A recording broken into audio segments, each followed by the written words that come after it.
हे परम आदरणीय समस्त मूल निवासीगण, शिव दयाल राय बहुजन पुस्तकालय यूट्यूब चैनल की ओर से सभी बहुजन वीर वीरांगनाओं को हार्दिक वंदन और आप सभी को जय मूल निवासी से सादर अभिवादन।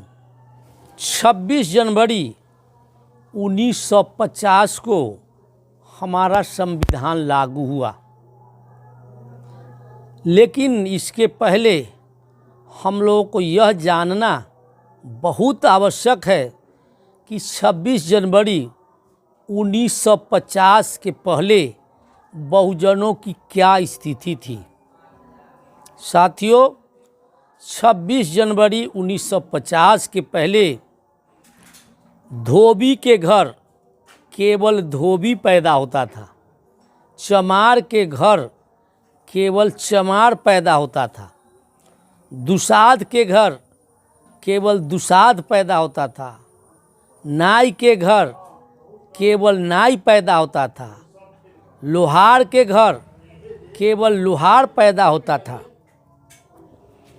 गरेरिया के घर केवल गरेरिया पैदा होता था, डोम के घर केवल डोम पैदा होता था, कहार के घर केवल कहार पैदा होता था, यादव के घर केवल यादव पैदा होता था, कुशवाहा के घर केवल कुशवाहा पैदा होता था, कुर्मी के घर केवल कुर्मी पैदा होता था।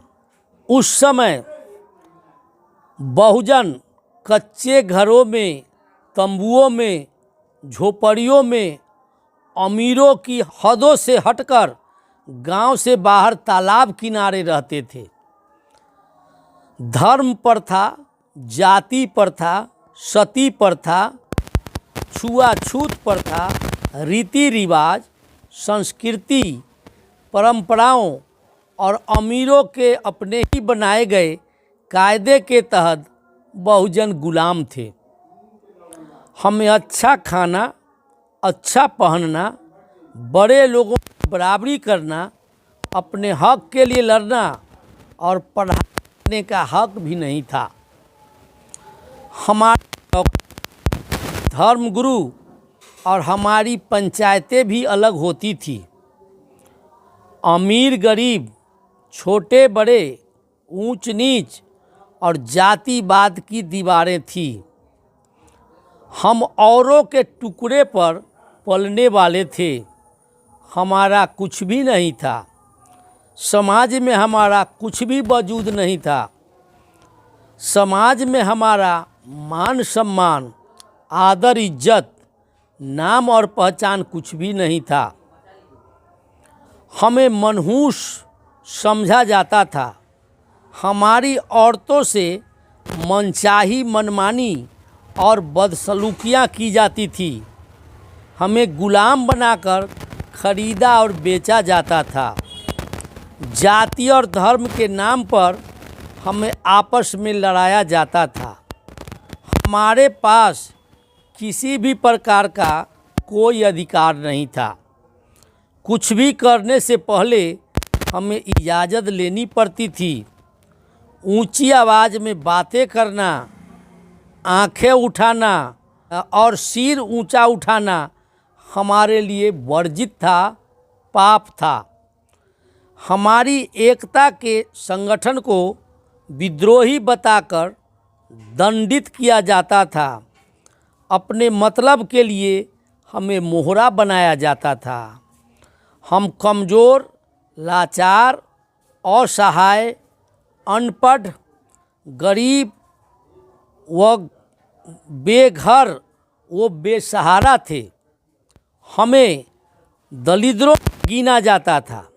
कोई भी हमसे दोस्ती या रिश्तेदारी बनाना पसंद नहीं करता था। हमें नीच और तुच्छ समझा जाता था। हमें बड़े लोगों की गंदगी साफ करने के लिए इस्तेमाल किया जाता था। बिना वजह हमें दोषी करार देकर सजाएं दी जाती थी। हमें कठपुतलियों की तरह नचाया जाता था। अत्याचार, अन्याय, शोषण और जुल्म सहना हमारी आदतें थी। हमारी कहीं भी कोई सुनवाई नहीं होती थी। दर दर भटकने के लिए मजबूर थे। जीवन में आशा की कोई किरण नहीं थी। हम गुलामी का जीवन जीते थे।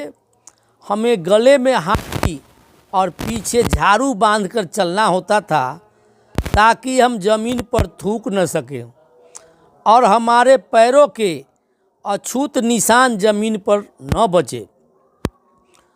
हम दोपहर के अलावे अपने घर से बाहर नहीं निकल सकते थे ताकि हमारी परछाई किसी के ऊपर न पड़े। दोपहर में बर्तन बजाते हुए ही घर से बाहर निकल सकते थे। हमारा कृषि करना और आखेट करने पर पाबंदी थी। केवल मुर्दा मवेशियों का ही मांस खा सकते थे। हम नया कपड़ा पहन सकते थे। हम मानव द्वारा प्रयोग में लाए गए तालाब से पानी नहीं पी सकते थे। हमारे पूर्वज जानवरों के तालाब से ही पानी पी सकते थे। यदि हम किसी से छू जाते तो दंडित किए जाते और गोमूत्र से नहलाए जाते। हमें जानवरों से भी बदतर समझा जाता था। जब बारिश नहीं होती थी तो तथाकथित इंद्र देवता को प्रसन्न करने के लिए जगह जगह हमारे पूर्वजों की नरबलि दी जाती थी।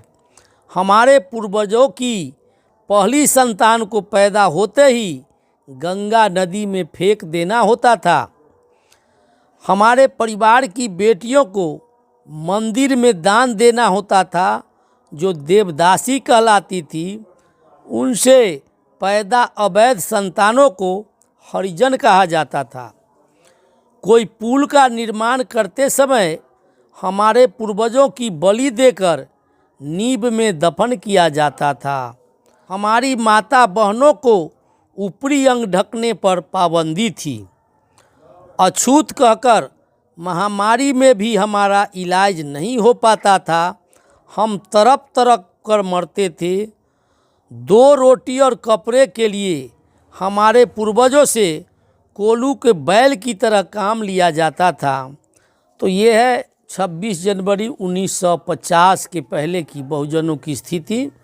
आप लोगों ने मुझे बड़े धैर्य से सुना, इसलिए कोटि कोटि आभार। फिलहाल इतना ही, फिर मिलते हैं अगले वीडियो के साथ। अगर यह वीडियो आप लोगों को पसंद आए तो इसे सब्सक्राइब करें, लाइक करें और शेयर करें। जय भारत, जय संविधान, जय विज्ञान, जय मूल निवासी, जागो मूल निवासी, जागो जागो मूल निवासी।